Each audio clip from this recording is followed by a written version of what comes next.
16 de Apocalipse e vamos direto para a primeira taça. Capítulo 16, versículo 2 diz assim: Saiu, pois, o primeiro anjo e derramou a sua taça pela terra, e aos homens portadores da marca da besta e adoradores da sua imagem sobrevieram úlceras malignas e perniciosas. Gente, Deus está decidido a fazer guerra contra os adoradores da besta, contra os seguidores do anticristo. Estas úlceras malignas são piores do que a lepra e piores do que o câncer. E elas são comparáveis à sexta praga do Egito, né, que está lá em Êxodo, capítulo 9, versículos 8 a 12, depois você pode conferir. A segunda taça, meus queridos, está lá em Apocalipse 16, versículo 3. Derramou o segundo a sua taça no mar, e este se tornou em sangue como de morto, e morreu todo ser vivente que havia no mar. Uau! Eu queria citar aqui um texto, um comentário, né, do Dr. Charles Ryrie. Charles Ryrie é um dos grandes escritores na área de escatologia nos Estados Unidos, e eu tive a oportunidade de ter uma aula com ele, além de ler muitos dos seus livros, né? Ele diz o seguinte a respeito da segunda praga: a segunda taça é derramada sobre o mar, e o resultado é que as águas se transformam em sangue, e todos os seres viventes do mar morrem. Aqui a imagem, gente, é vívida. É como se os peixes estivessem, na verdade, morrendo engasgados, né, com o seu próprio sangue, ou com sangue de mortos, né? Que ao invés deles estarem ali respirando através das guelras numa água limpa, eles vão respirar sangue morto, gente. Então, literalmente, vai morrer todo ser do mar, né? E aqui talvez seja uma das explicações do porquê que nos novos céus e nova terra não existe a presença do mar. Porque é interessante, gente, no novo céu e na nova terra não terá novas criaturas, vamos dizer assim, criaturas criadas de novo, né? Não terá uma nova criação. Todos os seres que habitarão, né, a nova terra e os novos céus são seres que já existiam. E aqui a gente vê claramente que morrem todos os seres. Na segunda trombeta, gente, a consequência para o mar é que 1/3 das criaturas morrem, né? Apocalipse 8, 9. Mas agora a destruição é completa, tá? Eu acredito, gente, que essa calamidade, esse caos, acabará trazendo também muitas doenças e enfermidades que atingirão também a terra, né? As praias e daí por diante. Gente, é algo extraordinário. Pensa o seguinte: o mar é o lugar onde tem o maior número de espécies, de seres vivos. Nós temos 3/4 de água nesse planeta. Então, a verdade é que vai ser uma matança. Vocês já imaginaram quantos seres mortos boiando, apodrecendo, com cheiros e tudo mais? Vai ser realmente terrível. Por isso que essas 7 taças, elas são muito piores do que os outros 7 de juízos, como dos selos e também das trombetas, né? A destruição será completa. Não vai mais sobrar nenhum ser vivo nos mares, entendeu? E já a terceira taça, está lá em Apocalipse 16, versículos 4 a 7, a Bíblia diz assim: derramou o terceiro a sua taça nos rios e nas fontes das águas, e se tornaram em sangue. Então, a segunda taça diz respeito aos mares. A terceira taça diz respeito a quê? Aos rios e às fontes de águas, e se tornaram em sangue. Então ouvi o anjo das águas dizendo: Tu és justo, tu que és e que eras o santo, pois julgaste estas coisas, porquanto derramaram sangue dos santos e de profetas. Também sangue lhes tem dado a beber. São dignos disso. Ouvi do altar que se dizia: certamente, ó Senhor Deus Todo-Poderoso, verdadeiros e justos são os teus juízos. Antes que alguém queira aqui fazer uma observação, uma pergunta, meu Deus, mas será que Deus não passou dos limites? Não foi duro demais? Gente, aqui fica muito clara a intenção de Deus. Assim como o governo do anticristo e os seus adoradores perseguirão e matarão aqueles que se recusarem a aceitar a marca da besta e o seu número, assim como os crentes que se converterem na tribulação serão mortos, não só pelo anticristo, né, mas por toda a humanidade. Eu creio que nessa época filhos acusarão pais e denunciarão pais, pais a filhos, marido e mulher, tudo por conta da marca da besta, né, que vai mudar, vai fazer uma lavagem cerebral na cabeça das pessoas. Então, aqui a Bíblia está dizendo que Deus, olha, ouviu o anjo das águas dizendo: tu és justo, tu que és e que eras o santo, pois julgaste estas coisas. Ele vai dizer: olha, o Senhor está julgando e o Senhor está fazendo exatamente o que era necessário, estabelecer juízo. Aí ele diz: porquanto derramaram sangue de santos e de profetas. Também sangue lhes tem dado a beber, são dignos disso. Ou seja, vocês derramaram o sangue dos justos, dos que não aceitaram a marca, dos que se converteram ao Cristo verdadeiro. Vocês mataram os servos de Deus, então vocês não bebem mais água, vocês vão beber sangue. Entendeu? E aí ele volta a dizer: também sangue lhes tens dado a beber, são dignos disso. Ouvi do altar que se dizia: certamente, ó Senhor Deus Todo-Poderoso, verdadeiros e justos são os teus juízos. Então aqui fica claro e evidente, meus queridos, que Deus não vai além. Deus conhece o coração, as atitudes, as intenções, e aquilo que a humanidade receberá será a justiça digna, reta, nem 1 milímetro a mais e nem 1 milímetro a menos. Mas então eu quero fazer aqui uma observação. Querido, você não vai querer passar por isso. E você que acha que um Deus todo-poderoso, amoroso, faria os seus filhos que creem nele, que se entregaram a ele, passar por isso? Não. Ele não fará. Aqueles que passarão por isso são aqueles que não creram no Messias. Neste tempo em que vivemos, está chegando aos últimos minutos, talvez os últimos segundos, né, do relógio de Deus para o tempo da igreja aqui na terra. Quando chegar a hora, Deus vai levar a sua igreja e todos que creem de fato em Cristo serão levados e guardados da hora da grande tribulação que há de vir sobre todo mundo. Amém? Agora, tem duas coisas muito significativas nesse versículo aqui. Em primeiro lugar, é que o julgamento da terceira taça é, entre outras coisas, uma resposta ao clamor dos mártires debaixo do altar no início da tribulação.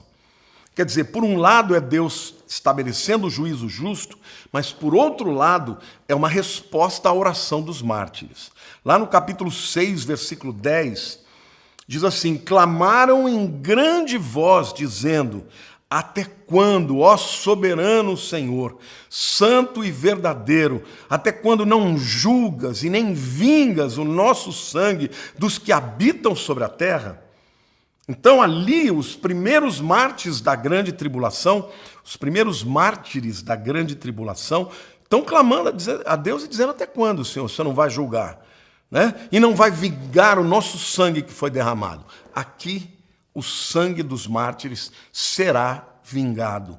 E agora eles que derramaram sangue vão ter que beber sangue. O segundo aspecto digno de nota e de ser mencionado aqui é Esses versos aqui, queridos, eles indicam que Deus separou um anjo especial, né, como superintendente do juízo sobre as águas. A gente pode até chamá-lo de o anjo das águas, né? O texto fala do anjo que está sobre as águas. Então, em Apocalipse 7, versículo 1, nós aprendemos que 4 anjos controlam os ventos do mundo, tá? Isso nos mostra que, embora Satanás esteja no auge da sua força, quem manda de fato no mundo é Deus. Porque ele controla todas as coisas, ele controla os ventos, ele controla os elementos naturais, ele controla os juízos. Satanás, ele tem o seu poder de engano sobre os seus adoradores, mas Deus está no controle dessa agenda e desse mundo. Satanás nunca foi, de fato, aquele que detinha o poder. Ele tem um poder permitido por Deus, mas o Senhor dos Senhores é o nosso Senhor. Então, lembre-se disso quando você estiver passando por grandes lutas e por grandes tribulações. O nosso Deus é todo-poderoso e justos e verdadeiros são os seus juízos. Ó Rei das nações, quem não temerá, quem não glorificará o teu santo nome? Amém? Então, é hora, meu querido, de você que serve a este Deus, o Senhor da história, o Senhor que te amou a ponto de enviar o seu Filho Jesus para morrer por nós, nos resgatar, que enviou o Espírito Santo para nos selar, para habitar em nós, para nos guardar e para no dia da redenção nos arrebatar e nos livrar dessa grande tribulação. Gente, é algo que nunca houve e jamais haverá. Este Deus Todo-Poderoso, Ele é santo, Ele é amoroso, Ele é misericordioso, ainda diante de tamanha impiedade, de tamanha rebelião, na grande tribulação, Deus dá à humanidade muitas oportunidades para que se convertam.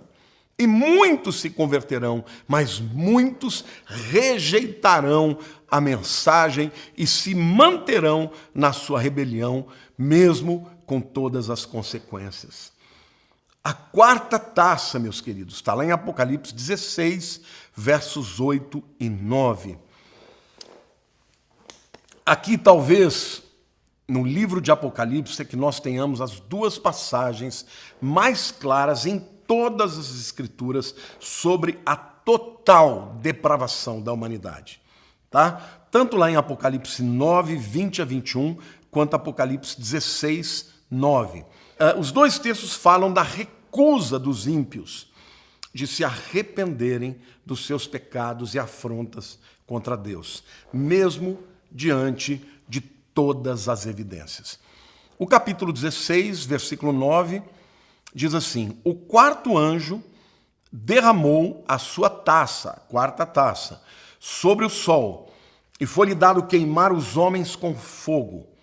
Com efeito, os homens se queimaram com intenso calor e blasfemaram o nome de Deus, que tem autoridade sobre estes flagelos, e nem se arrependeram para lhe darem glória. Ou seja, diante de mais uma evidência do juízo de Deus, agora o sol vai aumentar o seu calor, a terra vai queimar, vai ter incêndios florestais nas cidades, casas serão queimadas. Isso já acontece hoje em lugares como a Califórnia, né? E imagine quando Deus puser a mão, de fato, o sol aumentar o seu calor. Vai ser terrível. E, no entanto, como foi a resposta dos homens? Blasfemaram o nome de Deus, que tem autoridade sobre esses flagelos, e nem se arrependeram para lhe darem glórias. Lá em Apocalipse 9, 21, a gente lê o seguinte: os outros homens, aqueles que não foram mortos por esses flagelos, não se arrependeram das obras das suas mãos, deixando de adorar os demônios e os ídolos de ouro, de prata, de cobre, de pedra e de pau, que nem podem ver, nem ouvir, nem andar, nem ainda se arrependeram dos seus assassínios, nem das suas feitiçarias, nem da sua prostituição, nem dos seus furtos. Sabe, gente, eu queria dizer uma coisa para vocês. Às vezes, eu fico impressionado como existem pessoas que podem ter todas as evidências do mundo, do poder de Deus, da graça de Deus, da misericórdia de Deus. Já ouviram todas as mensagens, às vezes de familiares, já viram como Deus abençoa aqueles que lhe procuram, aqueles que lhe buscam, aqueles com quem Deus tem aliança. E mesmo assim, essas pessoas preferem acreditar nas balelas, nas mentiras, nos enganos e têm um ódio, né, contra os servos de Deus e contra Deus que é absolutamente inexplicável. Às vezes eu penso assim, não, meu Deus, não é possível que uma pessoa chegue a esse nível de entendimento, de oportunidades e não se converte, e outras em contrapartida, às vezes, lê uma página da Bíblia, uma pessoa compartilha e se escancara para Deus e se converte e vai ser livre, obviamente, deste tempo tão difícil que virá, né? Então, nesse momento, eu penso que Deus, lá na eternidade, de fato, escolheu aqueles que ele conheceu, né? Porque tem gente que eu vou te falar, tem gente que nem se um anjo aparecer se converte, né? Aliás, aqui nesse tempo das taças, nós teremos anjos pregando o evangelho e o povo não se arrependerá, né?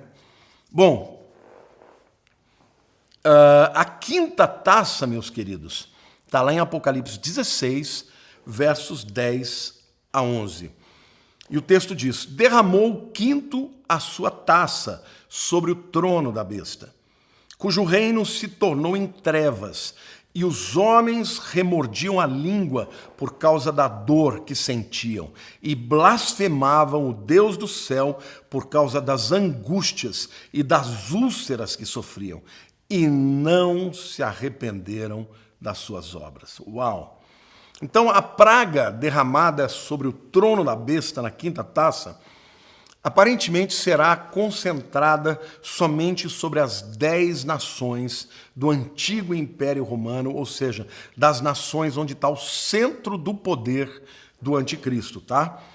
E o resto do mundo certamente vai também estar debaixo de provas, mas aqui quando fala do trono da besta, não pode ser somente ali o trono físico, né? Eu entendo aqui trono como uma metáfora para o lugar onde é o centro do seu poder, o seu QG, o quartel-general, que vai ser as 10 nações, e, portanto, eu creio que são nações que estão ou na Europa não, com certeza na Europa, mas muito provavelmente também ali na região da Turquia, né, onde era o Império Romano do Oriente. E mais uma vez a gente vê aqui o absurdo de que essas pessoas, mesmo sentindo dor, úlceras, trevas, desespero e angústias, não se arrependeram das suas obras. A sexta taça, meus queridos, está lá em Apocalipse 16, de 12 a 14.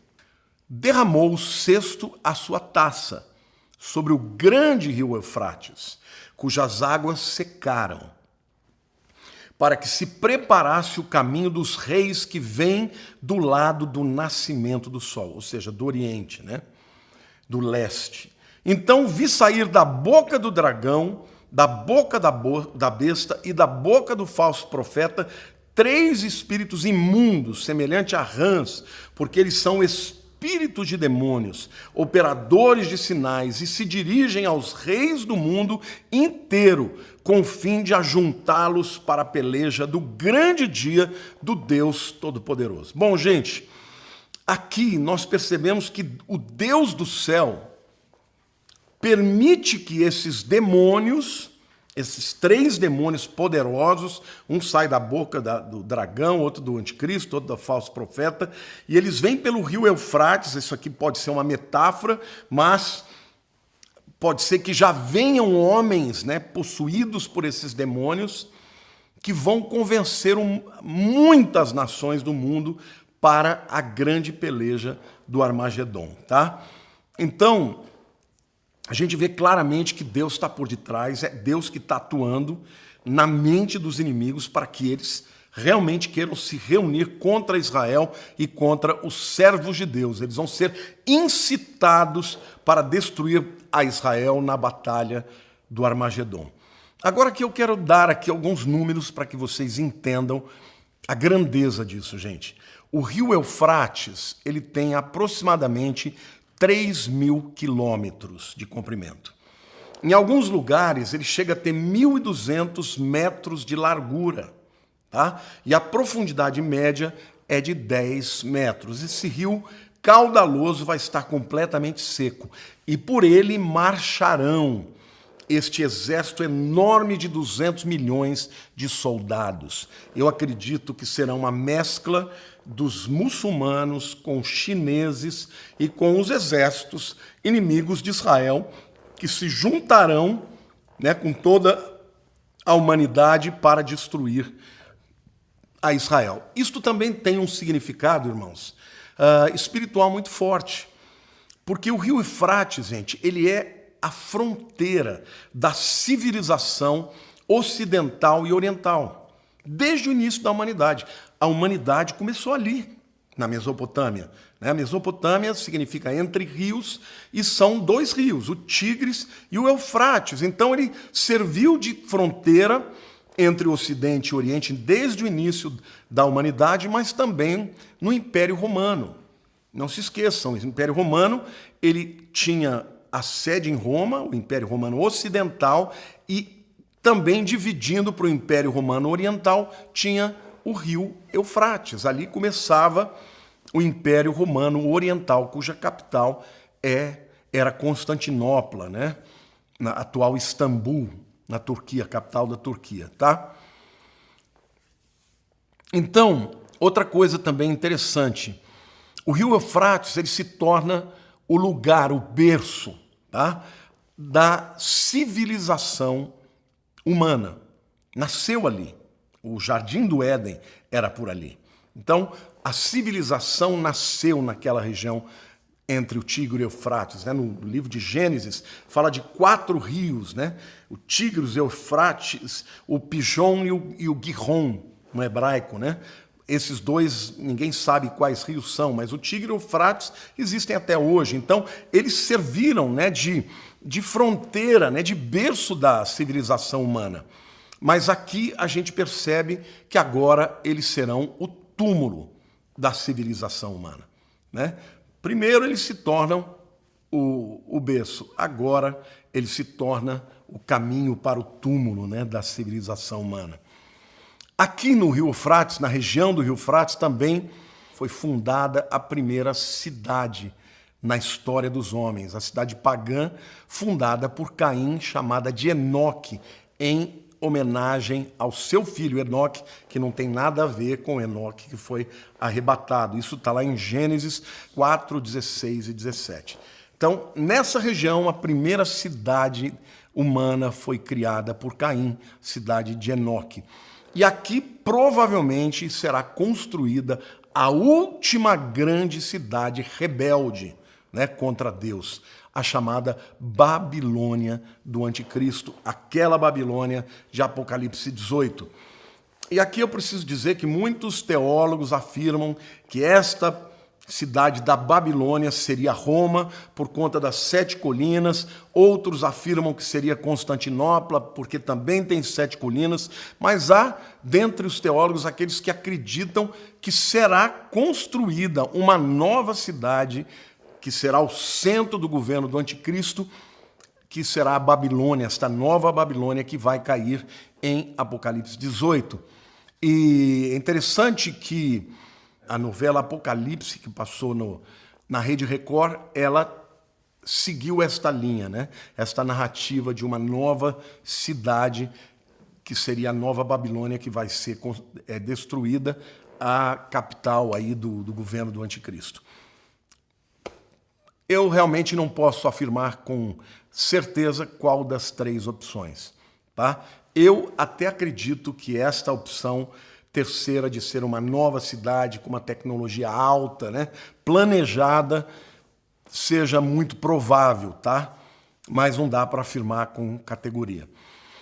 Finalmente, nós vamos agora falar sobre a sétima taça, que está lá em Apocalipse 16, versos 17 a 21.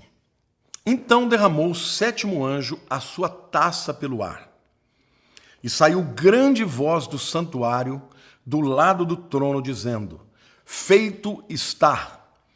E sobrevieram relâmpagos, vozes e trovões, e ocorreu grande terremoto, como nunca houve igual desde que há gente sobre a terra. Tal foi o terremoto forte e grande, e a grande cidade se dividiu em 3 partes, e caíram as cidades das nações, e lembrou-se Deus da grande Babilônia, para dar-lhe o cálice do vinho do furor da sua ira. Todas as ilhas fugiram, e os montes não foram achados. Também desabou do céu sobre os homens grande saraivada com pedras, que pesavam cerca de 1 talento, gente, aproximadamente 50 a 55 quilos. E por causa do flagelo da chuva de pedras, os homens blasfemaram de Deus, porquanto o seu flagelo era sobremodo grande. Uau, gente! Embora tenham terminados os julgamentos dos 7 selos, as 7 trombetas, e eu queria dizer que as 7 taças, e esta última taça, então, será o pior de todos os juízos. E eu quero aqui fazer 3 observações importantíssimas para você entender a gravidade desta última taça. Primeiro, a voz que sai do santuário ao lado do trono diz assim: feito está. Uau, está acabado, está acabado. Esta é a segunda das 3 vezes que esta frase, feito está consumado, acontece na Bíblia, tá? E ela geralmente antecipa algum grande evento. A primeira vez na Bíblia que esta frase foi usada foi lá no Calvário, na cruz, quando Jesus clamou: está consumado, lá em João capítulo 19, versículo 30. Né? Ele bradou, tetelestai. Né? A palavra não foi essa, foi em hebraico, mas a tradução para o grego é algo que traduz o que ele disse em hebraico. Está consumado significa está pago, tetelestai. A segunda vez é esta aqui, e a terceira vez acontecerá no fim da era da humanidade, tá? No limite, né, da existência da Terra nestes tempos que nós vivemos e o início dos tempos eternos. Acontecerá lá em Apocalipse 21, versículo 6. E o texto diz assim: disse-me ainda, tudo está feito. Eu sou o Alfa e o Ômega, o princípio e o fim.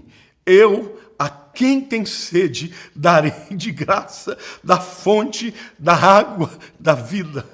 Querido, aqui é o Senhor dizendo, é Jesus, o nosso Salvador, que morreu por mim e por você, pecadores, perdidos, indignos. Jamais nós seríamos dignos de sermos salvos e habitarmos na presença de Deus. Mas Ele veio à terra, e a primeira vez que Ele veio para ser como o Cordeiro Santo, que foi entregue pelos nossos pecados. Mas a segunda vez, Ele virá como leão da tribo de Judá, como o Rei dos reis, como juiz de toda a história da humanidade. E Ele dirá: feito está, eu, o Criador, eu sou o Alfa e o Ômega, o princípio e o fim. Aqueles que têm sede, a quem tem sede, eu darei de graça. Eu e você jamais teremos que pagar por isso, nós jamais teremos que merecer este dom. Eu darei de graça da fonte da água da vida.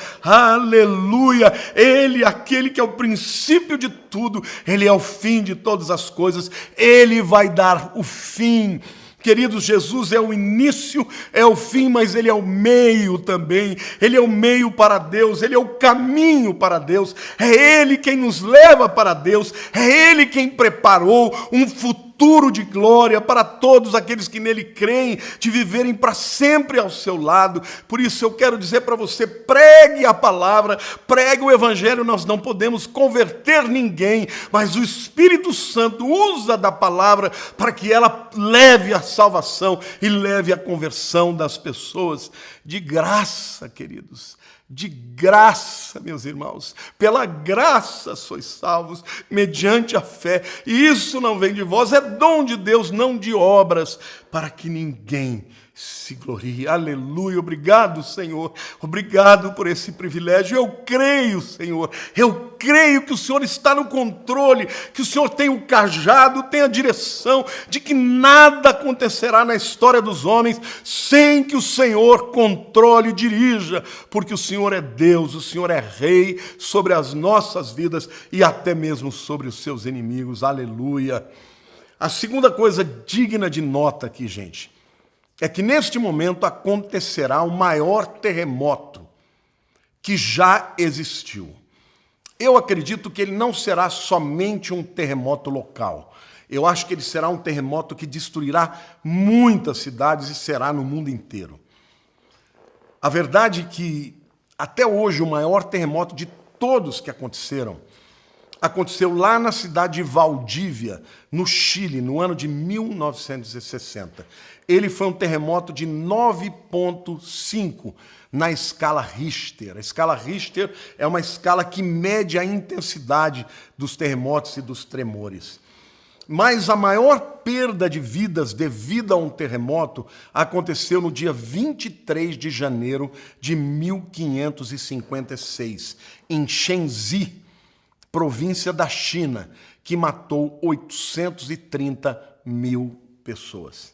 Todavia, meus queridos, o terremoto da China será pequenininho diante desse terremoto que acontecerá no derramamento da última taça, gente, na segunda metade da grande tribulação. E a terceira coisa digna de nota aqui, quando essa última taça é derramada, é que haverá a maior chuva de granizo que cairá sobre a terra. Os granizos serão gigantes, que chegarão a pesar 1 talento, que é aproximadamente 55 quilos. Ou seja, irmãos, será um tempo em que o vinho da cólera de Deus e a ira do Cordeiro será derramada para os homens que escolheram e se mantiveram obstinados no seu pecado e se recusaram a se arrepender e dar glória para Deus. Nós estamos caminhando já para o fim do livro de Apocalipse, ainda temos algumas aulas, mas eu confesso para você que quando eu estudo sobre isso e falo sobre isso, meu coração fica consternado pelas vidas que ainda não se convertem. Então, querido, pregue e fale de Jesus. Compartilhe, não importa que eles vão rir. A palavra de Deus não voltará vazia. Alguns ouvirão e se rebelarão e rirão de nós e se levantarão com ódio contra nós, mas outros se entregarão. Então pregue a tempo e fora de tempo. Enquanto estivermos vivendo no tempo da graça, na era da igreja, pregue, fale a palavra. Esta é a mensagem mais importante. Não troque a mensagem da cruz por nenhuma outra mensagem. A cruz deve ser o centro da tua pregação, da nossa pregação e da nossa mensagem, para que as pessoas se rendam a Cristo e possam viver com Ele, serem livres deste tempo de grande tribulação. Que Deus te abençoe, que Deus possa vivificar a sua fé, que Deus te dê vitória sobre os pecados, que você santifique a sua vida, que você abandone os seus pecados, para que você, no dia da grande convocação, você esteja na presença do Senhor quando tocar a última trombeta. Que Deus te abençoe. Fique com Deus, em nome de Jesus.